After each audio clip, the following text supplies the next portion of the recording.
So good afternoon, everyone. Welcome to Preservation Connecticut Spring 2023 series talking about preservation, our noontime chats about everything preservation. I'm Jane Montanaro, Executive Director of Preservation Connecticut, and I'm pleased to be your host today. We're kicking off the series with Angie Hein and Mary Moran and Finding Lustron Houses. But before I hand the controls over to Angie and Mary, I would like to give you a quick overview of Preservation Connecticut. Preservation Connecticut is the statewide private nonprofit historic preservation organization founded in 1975 by a special act of the Connecticut General Assembly as the Connecticut Trust for Historic Preservation to preserve, protect, and promote the buildings, sites, and landscapes that contribute to the heritage and vitality of Connecticut's communities. We are statutory partners with the Connecticut State Historic Preservation Office, and I'm proud to say that for over 4 decades, nearly 5, we have successfully championed the protection of remarkable community assets all over the state by leveraging funding, advocating, forming partnerships, and promoting stewardship.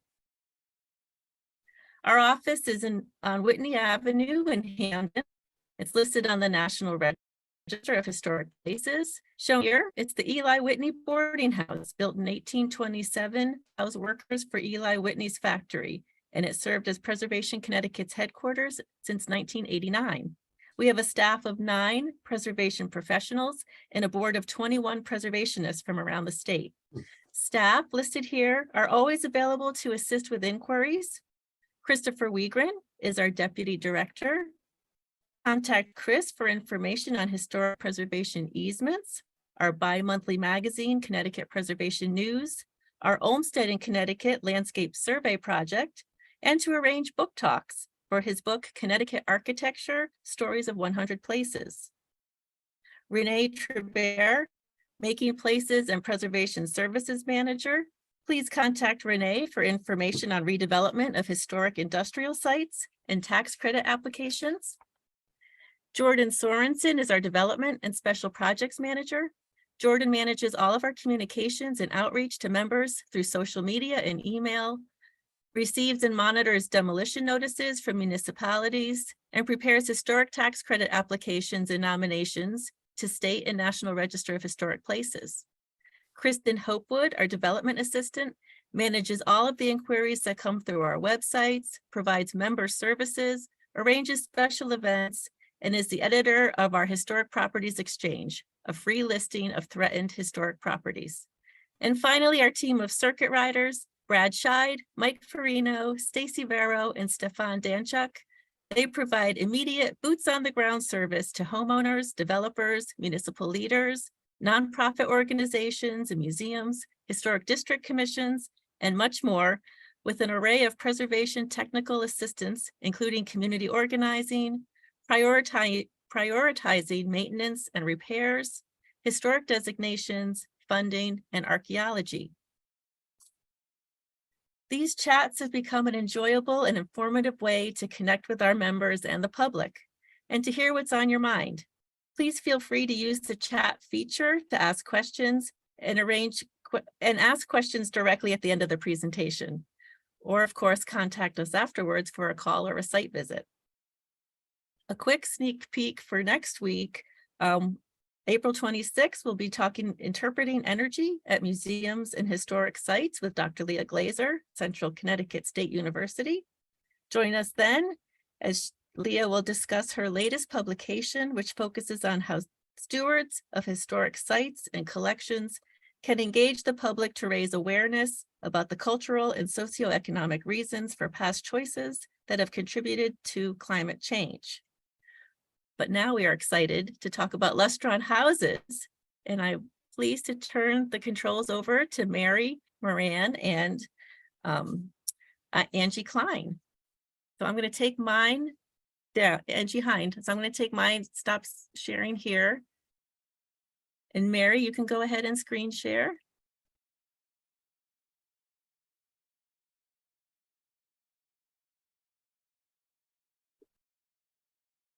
Perfect. Here we go. Good morning, or afternoon, I guess now. I'm Mary Moran. I'm a retired school administrator. And I have to say, I've been interested in Lustron Houses since I was a child.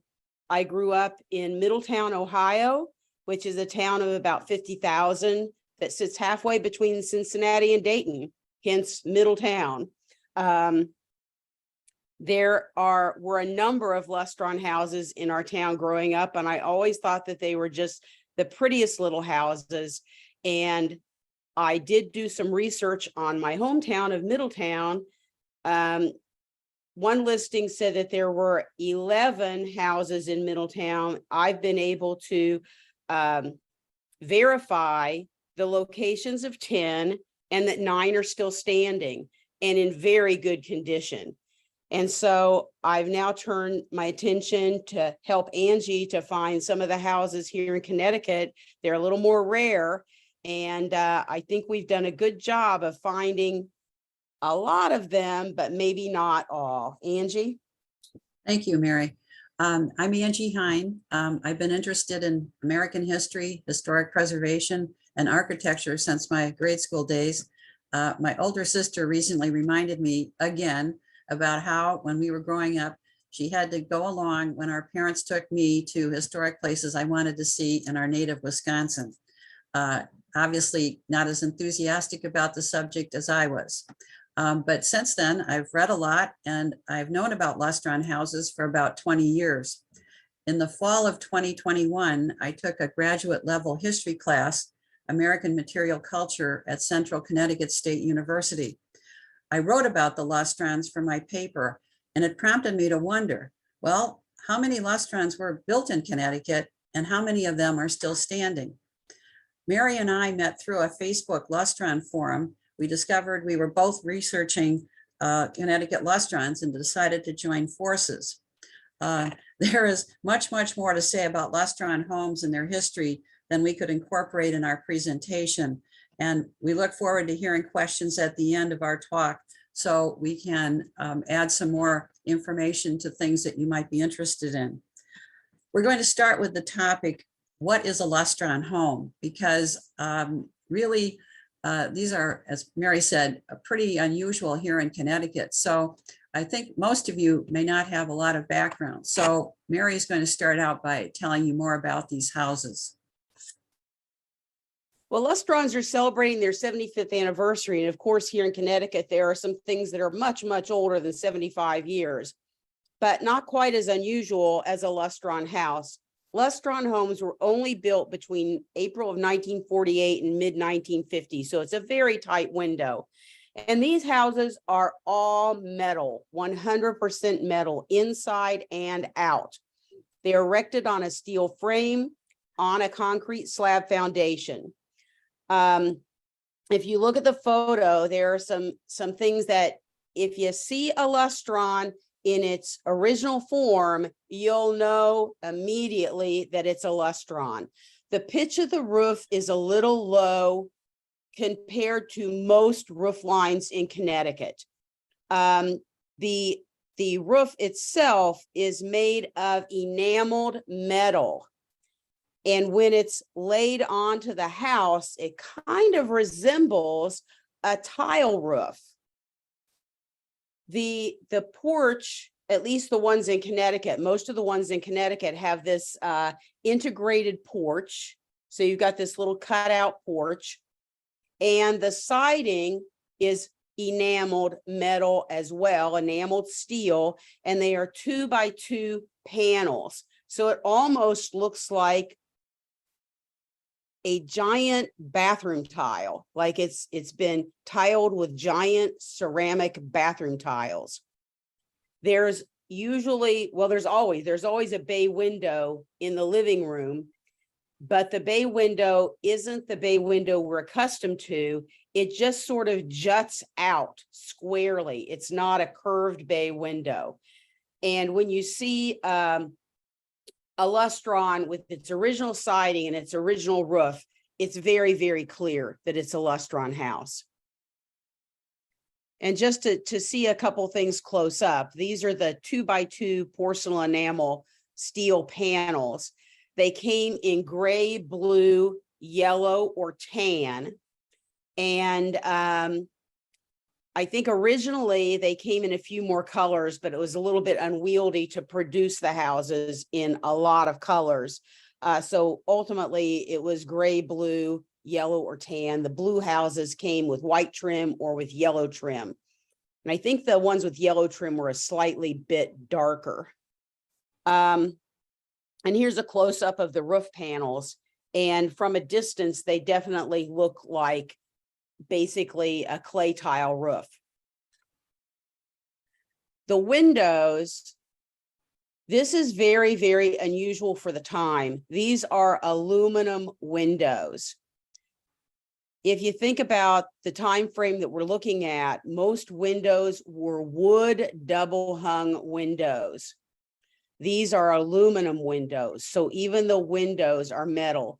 And if you look at the trim around the window, now we're back to the porcelain enamel clad metal all the way around the window. So the trim is also the metal porcelain enamel. So there's no wood at all.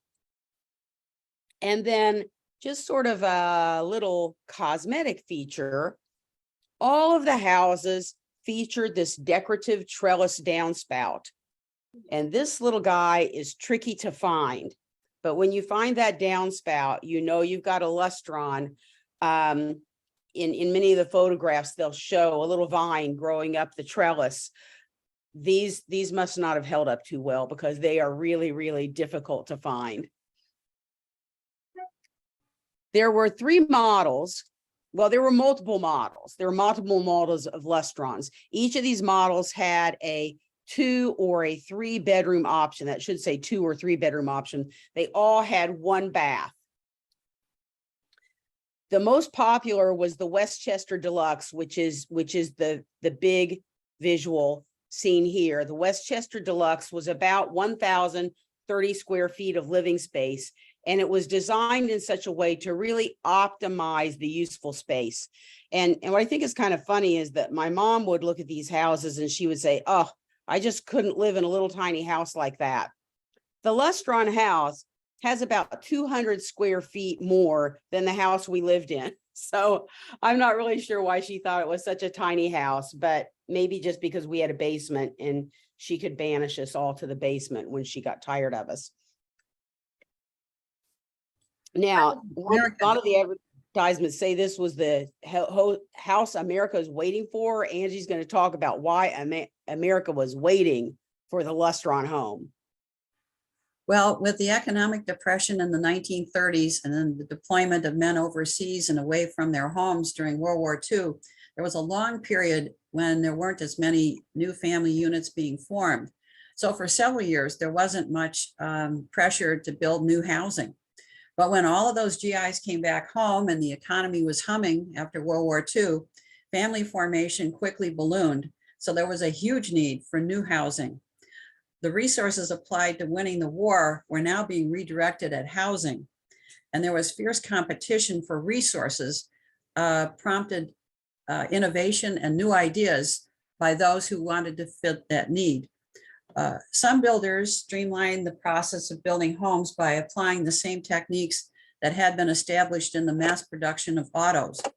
Even though the Levitt houses, and you may have heard of Levittown, there was one in Pennsylvania, one out on Long Island in New York. Even though those houses were stick built on site and they were wood, by limiting the number of models available, building large numbers at one time and in one place, they also created some specialized building crews, and that combination of efficiency was allowed them to reduce the time and expense of building new homes. So that was one of the models that came out of the press for new housing after World War II. Other companies started prefabricating houses and also experimenting with new building materials such as aluminum. Mary has shown here a couple of alternatives, the Acorn deck and the Alcoa house. Neither of those reached any significant level of production, but they show how post-World War II, there was a lot of innovation, a lot of experimentation to try and meet the housing needs. So the question is, why Lustron? Well, Lustron was going to step up to this challenge because it really had no choice. The Chicago Vitreous Corporation had produced over 600 commercial buildings, gas stations and restaurants. You can see a picture here of a Standard Oil gas station when it was first built. And those used steel frame construction and porcelain enameled exteriors. So they were very quick to put up and they were low maintenance. After the war, steel was not available for commercial building projects because housing was a priority. Carl Strandlin, who was the vice president of Chicago Vitreous, was convinced that the approach that they had for building these commercial buildings could be turned and used quickly to produce affordable housing. So he convinced the federal government to provide loans to start the business. And he wanted 50 million in loans. He got 12. And with subsequent loans, he did receive a total of 37 million in support from the federal government. You there? Sorry, Angie, did we lose you? can you hear me? Can you hear me? Yes, we can hear you, Angie. Okay, good. All right. Well, Chicago Vitreous then established a division to manufacture this housing with Strandlin as president. The name Lustron was chosen because the porcelain on enamel panels gave off a reflective sheen or luster in the sunlight. So Mary's going to talk now about the appeal of the Lustron homes, because obviously we're talking about a pretty dramatic departure from what people were used to. As you can see on the little logo in the lower right corner, every Lustron home had a tag like this, like a brass tag that had the model number and the serial number. So that's another way that you can tell that you've got a real Lustron home, is you can find the brass tag, and it says a new standard for living, because this was a completely new kind of house. The developers built some models to try to introduce people to this type of house. And they partnered with some high-end department stores to furnish the houses. So you can see an advertisement, Lustron built it, Lazarus furnished it. Anybody from the Midwest knows what Lazarus is. It was a pretty nice department store. I think it's Macy's now, like everything. In some places, the dealers even charged admission to view the model homes. You can see in the lower photograph, these are people waiting in line to see the home. In some cases, they would wait for hours to get a walk through the home. Sometimes thousands of people lined up to walk through the homes. These homes had a lot of benefits, very low maintenance. As you can see, looks like June Cleaver wearing her pearls and her high heels as she hoses down her Lustron home. Pretty much things would wipe off with soap and water. You didn't have to paint. These were porcelain enamel. You would not have to paint it. It's durable, long lasting. Metal roofs and siding that would last a very, very long time. Fire safe, termite proof, vermin proof, decay proof. They didn't crack, they didn't peel, they didn't fade, they didn't stain. The enamel wouldn't crack, sunlight, smoke, fumes, none of these things would bother the Lustron home.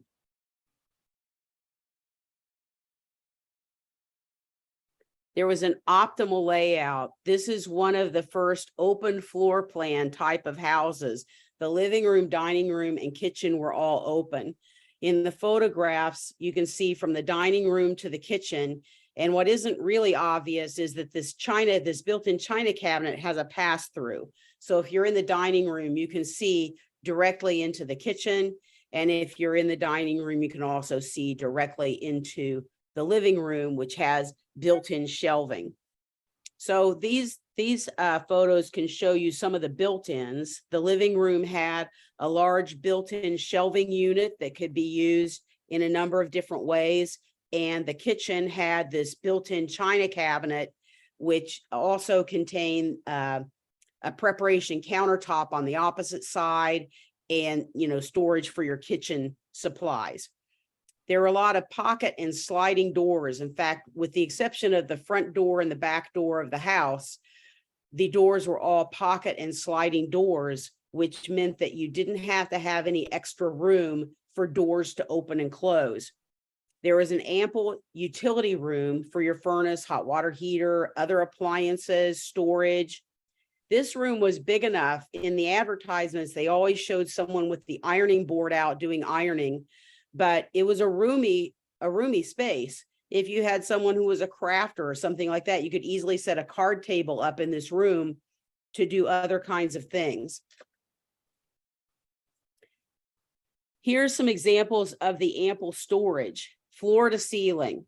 The upper photograph is of the primary bedroom, which was a rather spacious room, had a built-in vanity with drawers, a closet on each end of the vanity, and overhead storage all the way across the room up to the ceiling. And then on the adjacent wall, 2 more closets.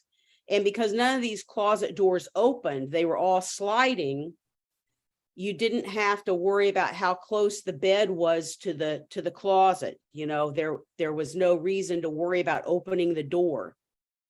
The bathroom, although it's not a huge bathroom, it's typical for the time, but it's really a little more spacious than many of the bathrooms at the time. The bathroom contained an extra long tub. So the width of this room is a little wider than most bathrooms that are kind of set up this way. I know the bathroom in my mom and dad's house was set up like this, and basically it was hard to keep your knees from hitting the wall if you were using the toilet. So this is a little bit wider and it's a little longer. There is space between the sink and the bathtub. There is space between the sink and the toilet. There's even a storage cabinet inside this bathroom. And there was a lot of attention to detail. The colors that were selected were subdued so that they were neutral. And however people chose to decorate their house beyond that, they wouldn't really have to worry about clashing colors. Well, one of the hallmarks here of the Lustron was the efficient manufacturing, delivery, and the assembly on site. All of the parts were manufactured in the Lustron plant in Columbus, Ohio. They took over a no longer needed aircraft manufacturing facility and made that the place where all of these Lustron components were created. There were about 3,000 pieces in each house. And you can see on this lower photograph here, they showed all of those pieces laid out on a flat surface. So you can see just how many components there were to this house. The pieces to this house were put on a specially designed trailer. You can see that in the upper right-hand side. And they were loaded onto that trailer in the order so that they were taken off as they would be used for the assembly of the house. So somebody figured out a very efficient way of putting this together and optimizing the way that the assembly could occur. Then the Lustron dealers hired local workers to take these pieces and assemble the pieces on site for the house. And in some instances, they got this assembly process down to as little as 250 man hours. So there was obviously a learning experience, and Lustron actually ran a school at the factory to teach people how to do this. But once people became experienced, they were able to put these houses together fairly quickly. The next screen shows the arrival of the truck here on the left to the fact that you've got finished Lustron there at the end of the second line. Again, timeframes kind of varied because it would take some crews longer to put these together. You also needed some site work. You needed local plumbers and electricians. But overall, this was a very quick and easy way to put a house together. The ad on the right touts the fact that if you own your own lot, you could have a Lustron built in 4 weeks. And people might laugh at that, but you know, I looked at the records for 2 of the Connecticut Lustrons, and the elapsed time from when the owner closed on the purchase of the building lot to the occupancy of that house was less than 2 months. Now, a stick-built house would take considerably longer during that time period back in the late 40s and early 50s, usually a minimum of 4 months and often into 6 months. Again, because there were a lot of constraints on how quickly they could put this together. And most of the time they were cutting and placing all of the pieces on site. So the Lustron really had a huge advantage in how quickly it could be put together and go from just a bare building lot to a house.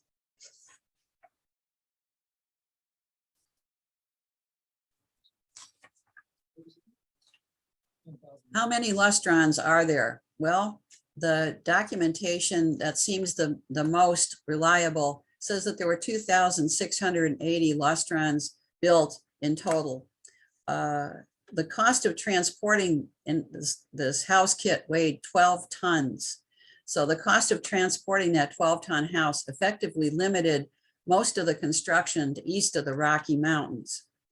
There's a huge concentration of the houses in the Midwest. Again, they were closer to the factory, and the most houses were built in Illinois and Ohio. But we have determined that at least 44 were built here in Connecticut. There are some other interesting locations. There are houses that were built as far away as Alaska, Caracas, Venezuela, Los Alamos, New Mexico. There are a couple of places in Illinois that have really large numbers of Lustrons, but the largest installation was on the Quantico Marine Corps base, and there were 60 units put in as base housing. And as I understand it, the people who were assigned to live in the Lustrons at the time were very excited because it was the nicest housing on base. It was an entire Lustron neighborhood, and they did all kinds of colors that weren't routinely available. At this point, only 2 remain. They are used for storage, and the Lustrons were removed to make room for more substantial and larger types of housing units for the folks stationed at Quantico. Why are there so few Lustrons that were built? Well, the company only was in business for a very short period and declared bankruptcy in the summer of 1950. One of the reasons is that they had almost complete reliance on the government loans to finance operations. There was very little paid in capital to this company. So there wasn't the sufficient amount of working capital. And when they misallocated some of the resources that they did have, they simply ran out of the working capital.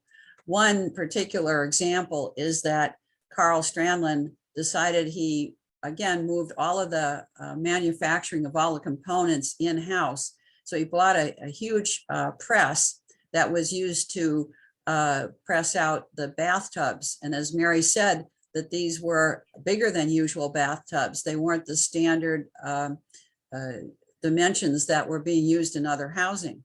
Well, that press could turn out 1,000 of these bathtubs a day.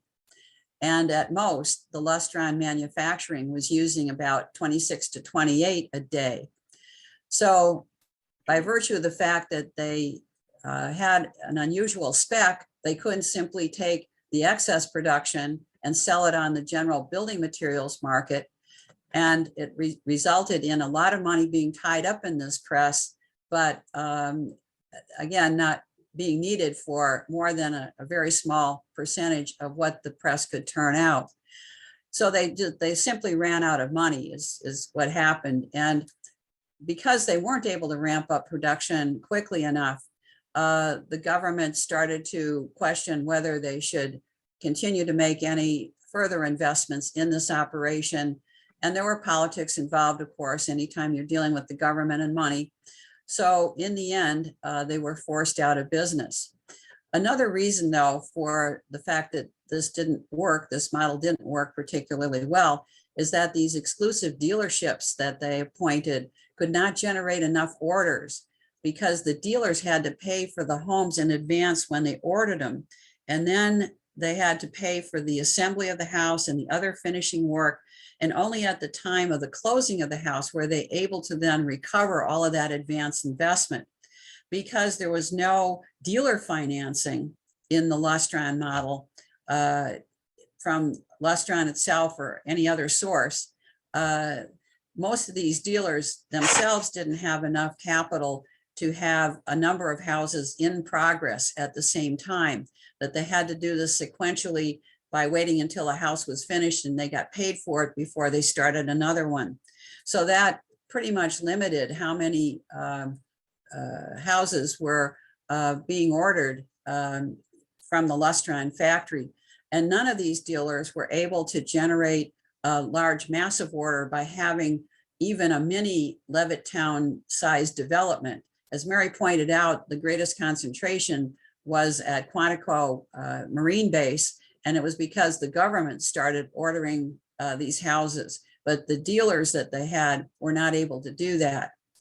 The transportation from the factory was based on mileage to the building site, so the final cost of the house wasn't fixed and known. In other words, they couldn't put an ad out saying, buy a Lustron, it's only X $1,000, because there was the cost of the house, but then the cost of transportation.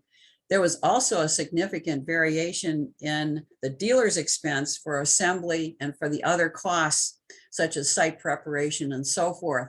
So there was no, only $9.95 type of advertising that Lustron could make. And as I said, the dealers were not able to develop large tracts at one time, so they weren't able to spread some of these costs over a larger number of units. What we've determined is that in Connecticut, the final cost of a Lustron was between $10,000 and $12,000. So it wasn't as inexpensive as initially projected. And this also limited the market ultimately for the Lustron home. Those early Levittown houses ran about $8,000. Of course, over time, the units that were built at the end of that development also reflected increases in the cost of materials and labor. But at the beginning, they were $8,000. And so you can see that there was a considerable differential between that kind of house and the $10,000 to $12,000 you'd have to pay for a Lustron here in Connecticut. Well, we also, because obviously we're talking here to the preservation community, asked ourselves, why should we preserve the Lustrons? One, I think, important aspect here is that the Lustron was a component of the mid-century modern architecture. This was the architecture that emerged in the era after World War II, as people were coming out of an old period and they were looking with optimism and changes into all kinds of things in the future. Cars started to look different. There were new appliances. All kinds of things were changing. And this was also an era of different architecture.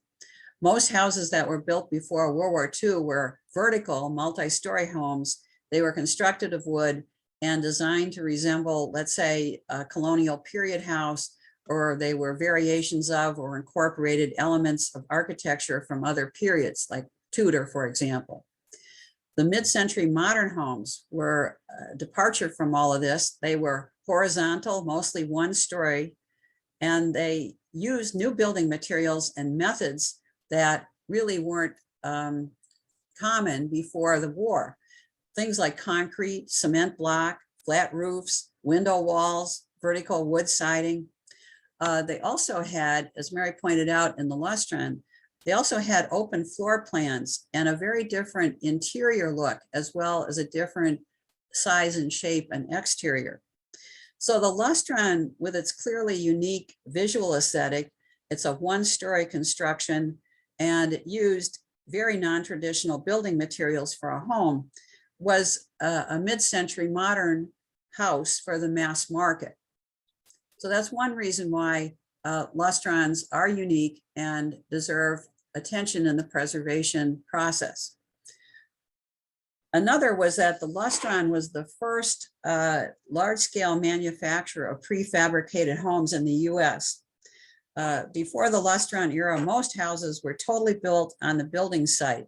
Yes, you had Sears and other companies selling kit houses where all of the pieces were pre-cut and collected for shipment as a unit. But the thing is that they were still built on site, and they were still not prefabricated in any way. There were a couple of attempts at prefab houses and metal houses, but none of them achieved any economy of scale. And so there are a few of those houses remaining.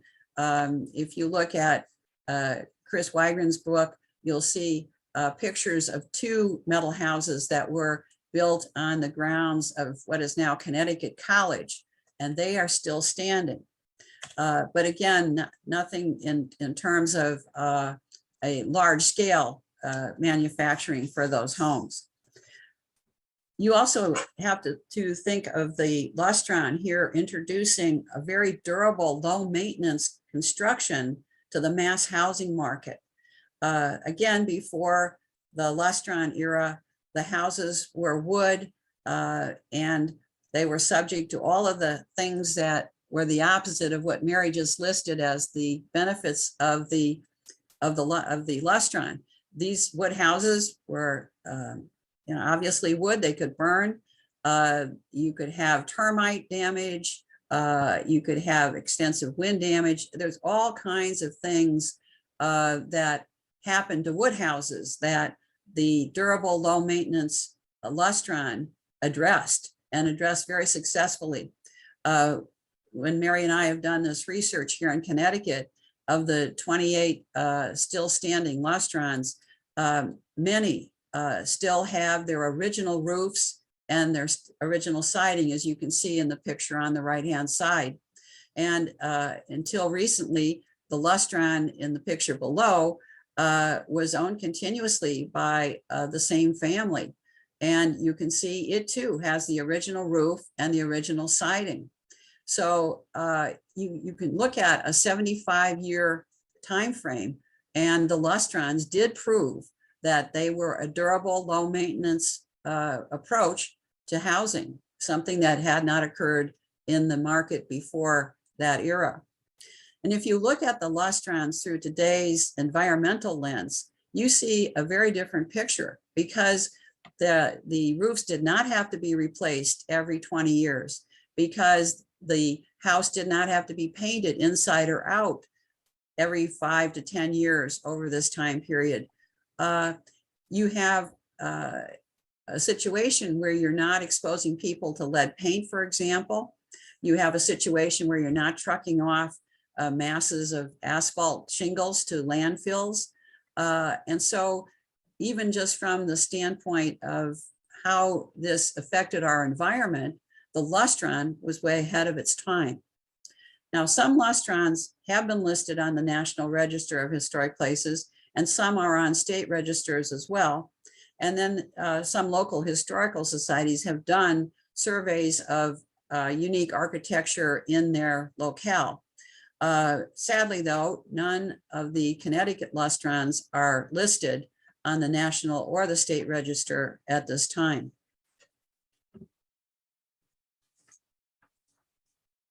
So the search for the Connecticut Lustron, it was challenging to find the Lustrons. First of all, we know that there were at least 44 built, but not all 44 are still standing. Increasing real estate values, particularly in prime location, has led to the demolition to lead to larger homes. There were two, I believe, built right on the beach in Fairfield. They are not standing. I think one of them had a flood damage, but neither of them are still standing because certainly the real estate values on the beach in Fairfield are quite high. Certainly across the boards, there has been some disrepair. However, in Connecticut, it does not appear that disrepair has been the issue with demolishing the Lustrons. It's mostly just to make room for a different kind of house or a bigger house.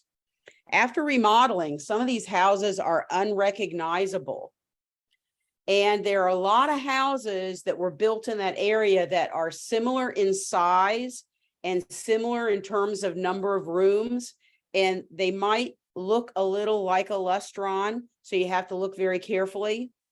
We also found that in a lot of places, the house numbers have changed. So we're looking for number 4, but number 4 is now number 8. And so it makes it a little bit more difficult to find that house. And also in the different sources that we use to find the houses, sometimes the information about where the house was located was inaccurate. Now, on the side, we have some examples here. At the top, we have a house in Berlin. This house has been resided and the windows have been replaced. The shape of the house is about right, but at first glance, you might not know that it's a Lustron. Until recently, it had its original roof, but that roof has also been replaced. So a lot of the features are disguised. The second house is in Fairfield. It's had several different additions added to it. And that kind of makes it difficult to see that in the middle between the additions is that original Lustron in near original condition. And the third one is in Stamford. Who would think that that's a Lustron at all? It's had a second floor added, and even the first floor, it's hard to see that underneath there is a Lustron underneath the first floor, and then the second floor was added. Now, reports, we had reports that said that there was a Lustron at a specific location in Plainville at the corner of Cook Street and Betsy Road. And I live very near to the corner of Cook Street and Betsy Road, and I've never seen a Lustron there. And I think this is one that we either think never existed or we can't find it. But we did find some houses about maybe a quarter mile away that are about the same shape and size and look very similar to a Lustron. But when we pursued it a little further by looking at the property cards, they are not quite the right shape or footprint to be a Lustron. So this little blue house kind of looks like it could be a Lustron that had some remodeling, but it is not a Lustron. There were several helpful resources as we took on this task to track down the Connecticut Lustrons. The first was a book called The Lustron Home by Thomas Fetters. He wrote this in the early 2000s, and it contains a directory by state of Lustron house addresses that he collected as of that publication. So that was one of our starting points. But as Mary just noted, some of the locations that were listed there were incorrect. Later on, there was an online Lustron locator map on a website that as of 2018 contains some houses not listed in the Fetters book. So that added to our list of possible Lustron locations. And then Thomas Fetters' daughter, Jean Fetters Connor, has taken on the mantle here of Lustron, and she has consolidated the resources, the Fetters list and the location, Lustron location list. And then others were included in her list that were reported to her since her dad published the book in 2002. It's not since 2022, it's since 2002. So she put all of this together and she was kind enough to send us this consolidated list. So we had that as one of our starting points. Preservation Connecticut also was kind enough to do a blog post last year. And that by itself yielded 3 locations that were not on any of these other lists.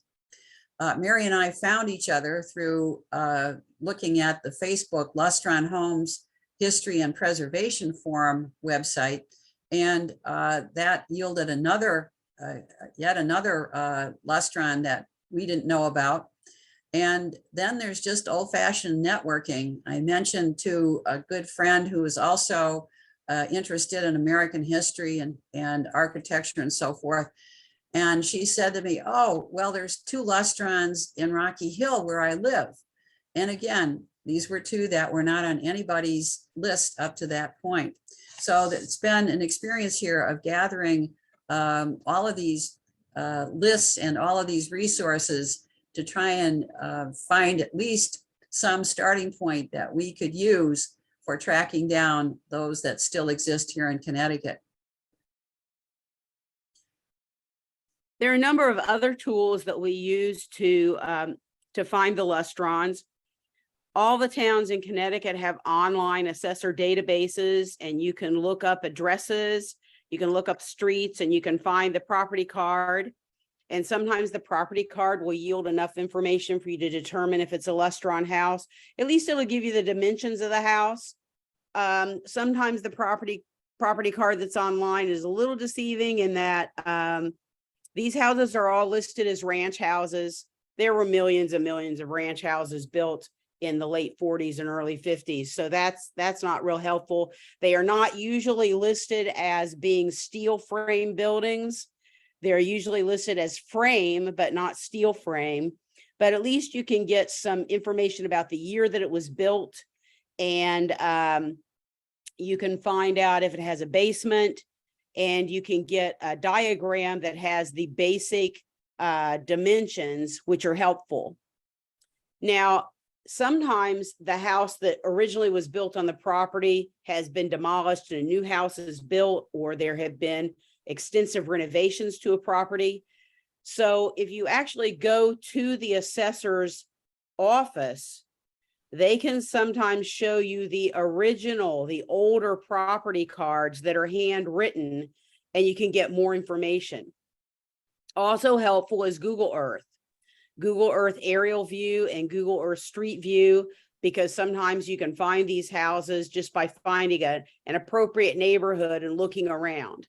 There are also historic aerial photographs available through the ct.gov website. If you just do a Google on aerial photographs of Connecticut, it'll take you to ct.gov and a series of aerial photographs with dates. And the photograph I've included here, which isn't very clear, is a photograph of the corner of Cook Street and Betsy Road at about 1963. And Reliance Road. And I was trying to figure out, where is that Lustron? Because if it was built in 1950, probably in 1963, it would still be there, but I still can't find it. However, this picture isn't very good, so that's a little hard to say. And another great tool that Angie discovered are the Sanborn Maps. Now with Google Earth, if you know what you're looking for, and this first photograph is an aerial photograph in Hartford, Connecticut on Manchester Street. And if you know what you're looking for, now Manchester Street has a whole bunch of little houses that were all built in the late 40s and early 50s. But if you look at those roofs, the Lustron roof looks very different from the others.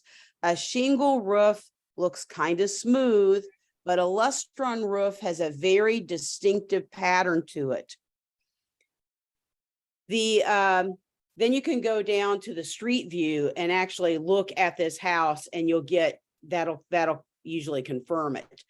Then the second set of photographs, this is Fairview Avenue or Fairview Drive in Berlin, where I understood that there was supposed to be a Lustron. But again, this is a street where there are a lot of houses about the same size. And when I looked at the aerial view, I couldn't distinctly tell what the roof looked like. But when I went down to the street view, I could see there it is. It's a Lustron. It has its original roof. It has its original siding. The trim around the windows is original, but there had been several additions built onto this house. And so from the top, the shape of the house doesn't look quite right because it has these additions. But once you see the actual house on street view, you can see that there are additions and there's the real house and it's a Lustron. Well, as Mary said, one of the other resources we used were Sanborn Maps. And I became familiar with the Sanborn Maps when I was taking this history class at Central Connecticut. These are hand-drawn maps with the structures color-coded by building materials, and they were used primarily for fire underwriting purposes, fire insurance underwriting purposes. But you can see where they could be very useful for a number of other reasons in the context of looking at histories of communities and so forth. For our purpose, the Lustrons were color-coded gray.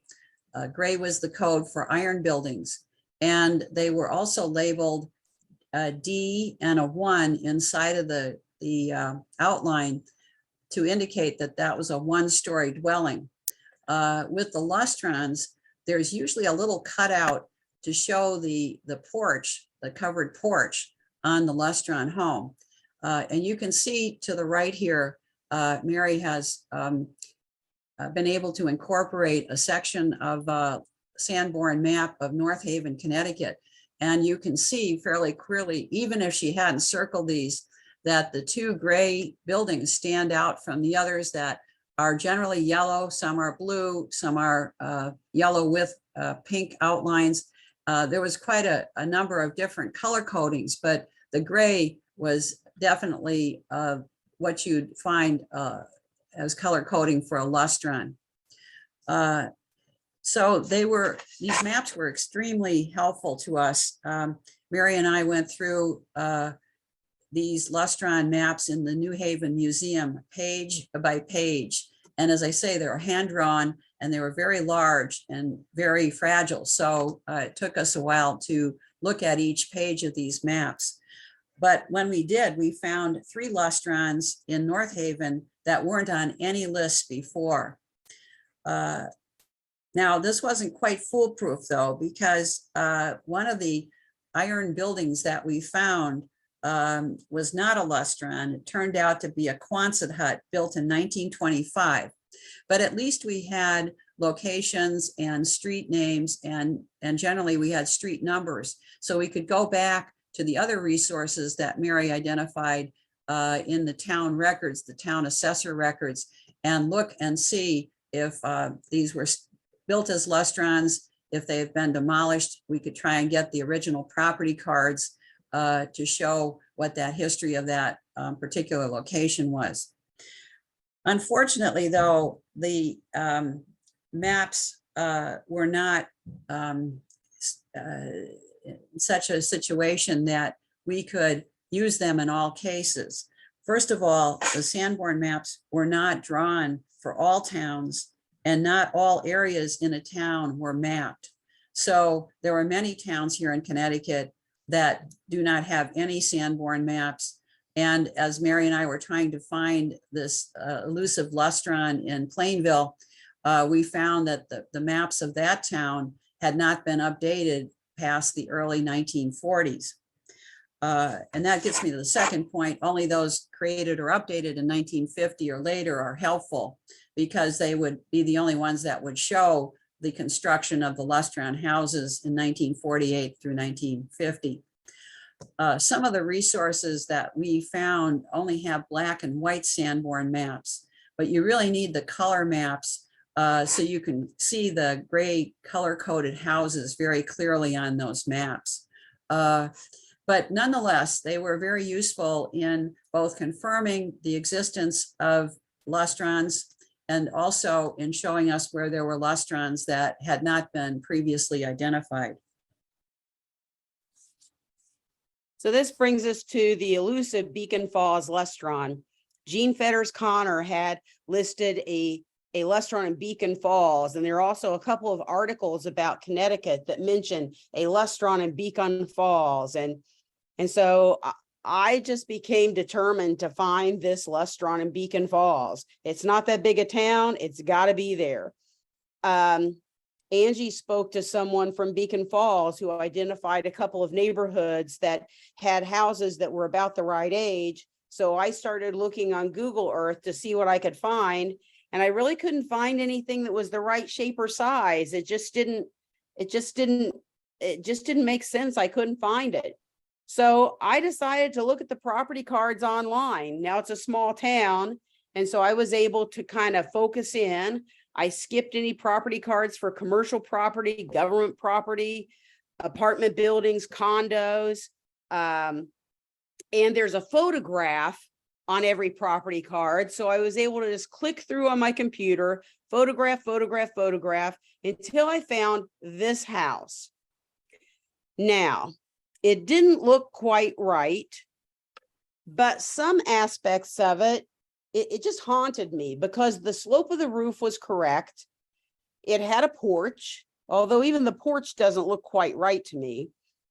And it had this window that jutted out, although those are not Lustron windows, but I rarely see houses that have a window that sticks out like that. And I just thought maybe, but the footprint is wrong. It's got siding. I don't know, but it just nagged at me. So I communicated with Angie and I said, I think this might be it. I don't know. She went and got the original property card. And what do you know? Look at what it says right on the card, Lustron.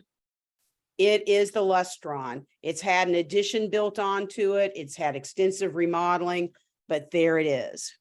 So this is a case where we had to use pretty much every resource at our disposal to figure out where it was and to actually prove that it was a Lustron home. Well, the search for Connecticut Lustrons is really not over. Mary and I identified 44 Lustrons that we could confirm were in fact Lustrons up to this point. 28 are still standing, 16 have been demolished, but there may be more. The Lustron corporate records do not show the exact total that were shipped to Connecticut. We know that there were at least 42 as of the end of 1949, but there were others, obviously, that were shipped in 1950 because that was 42 and we found 44. And as Mary mentioned before, we have not been able to find or completely dismiss two locations on the Fetters list. One is this Cook Street at Betsy Road in Plainville, and another is listed as 500 Soundview Avenue in Stratford. So the beat goes on, and if any of you know of Lustrons, well, we'd love to hear from you. And here are our contacts at the end of the slide. Before we go, though, and finish off this presentation, we want to ask you, had the Lustron Corporation been successful, what would have been its legacy? What were the things that Lustron did and did well that could, in fact, have influenced where we are in housing today? And we also, before we go, want to thank the preservation partners for assistance in this project. We had enormous cooperation and actually enthusiasm on the part of people in local history museums for the work that we were doing. And we got enormous cooperation from most of the town assessor offices. And they too were curious about the Lustrons and wanted to know more about them. So here are our emails, and we have, I think, a little bit of time for questions, but if you want to follow up with us, jot down our emails and we'd be happy to get back to you.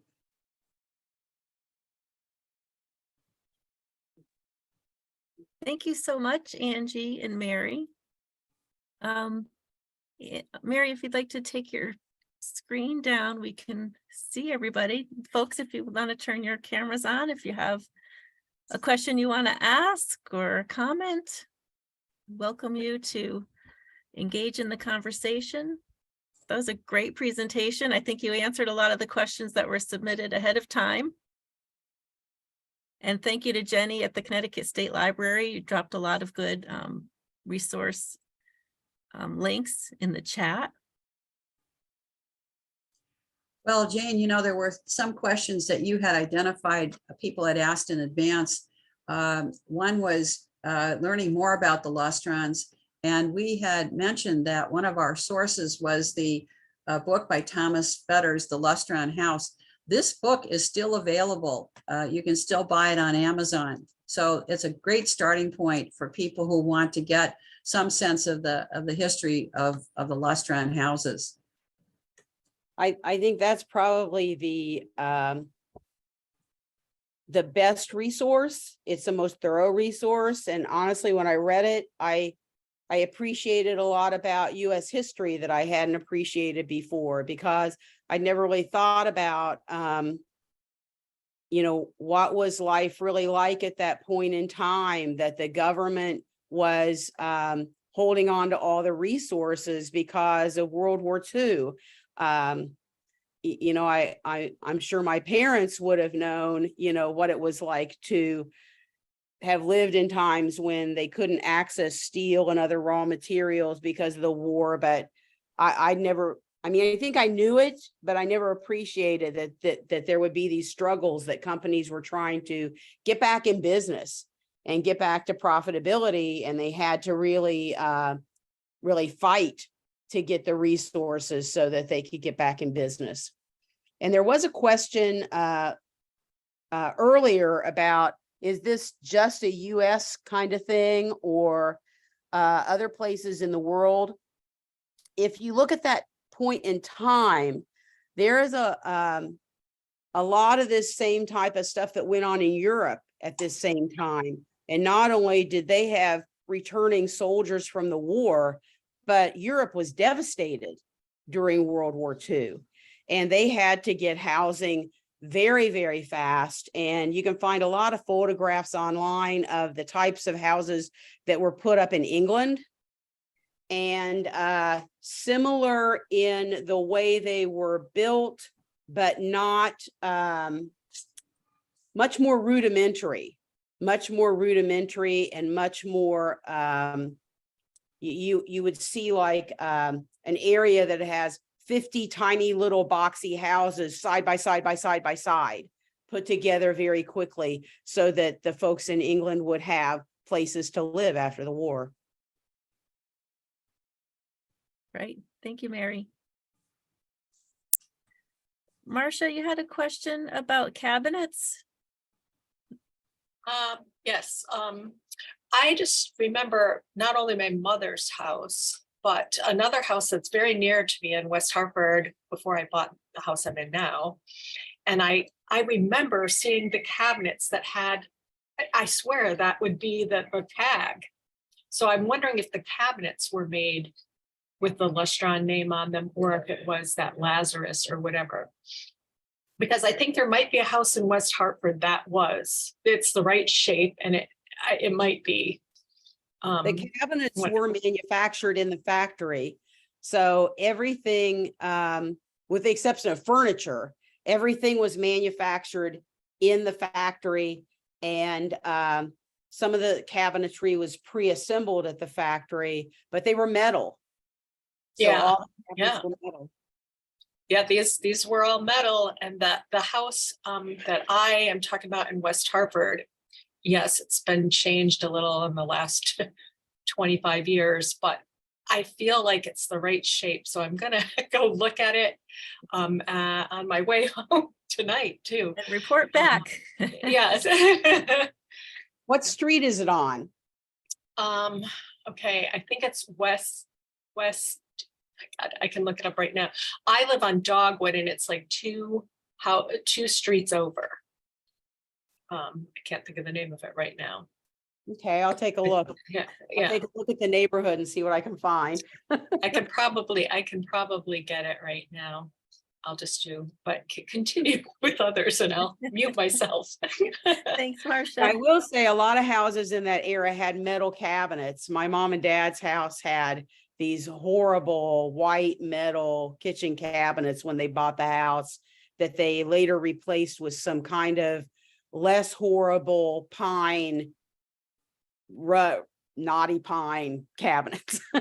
Yeah, why I'm thinking of it, both in my mother's house that was on Fairfield Avenue, but also in this house in West Hartford, they were still immaculate. They were really like they were I couldn't believe that they were so perfect. And I'm like, oh, somebody's gonna take those down, I bet, but they're perfect. Yeah. Well, before we close out, did anyone else have a question or a comment? Well, I Great. think there was additional question here about the Lustrons seem to be more prevalent in other parts of the country than Connecticut. And the question was that because they were demolished here? And yes and no, more were demolished here because the land values went up much more quickly and much in greater number in value than perhaps in small town Midwest. So yes, a greater percentage of ours have probably been demolished, but in terms of the initial building of the Lustrons, keep in mind that the cost of transportation of that 12-ton house from the Ohio factory resulted in a greater cost to build them in Connecticut than it resulted in a cost to build them in Indiana, Illinois, Ohio, Wisconsin, all the flatlands in the middle. There were also some issues with restrictive building codes here in Connecticut. Not all towns bought into the fact that houses should be erected on a concrete slab. And there were other issues because obviously there were local unions who wanted to still build the stick built houses. So there was some pushes and shoves there. And then here in Connecticut, I think one of the issues was that people were more tied to the traditional aesthetics than they were open to having something pretty radically different looking for their homes. So those all contributed, I think, to the fact that there weren't as many Lustrons built here, let's say, as in some other states. And then you had the issue of the dealer financing. I mean, there were a lot of things that came together there, or more importantly, didn't come together, that made it more attractive to build these homes in the Midwest than here in Connecticut. But, we did have at least 44, which is a goodly number, really. Right. And I see a question of Lustron houses with the gable end to the Right. street. I haven't seen any like that in Connecticut, but the 3-bedroom Lustrons did not have a porch, and they were usually oriented with the gable into the street, and the door was in the gable end, which was very different. It was new. It was a new thing to put the door in that end of the house. I think it's kind of unattractive, but it was new. And were any of them built with a basement that you know of? Yes, there were a few. I don't think there are any in Connecticut, but yes, there are a few with basements. I'm not sure how they hold it up because these things were very heavy. I'm thinking, there's like wood stuff in my basement. It would not hold up a Lustron.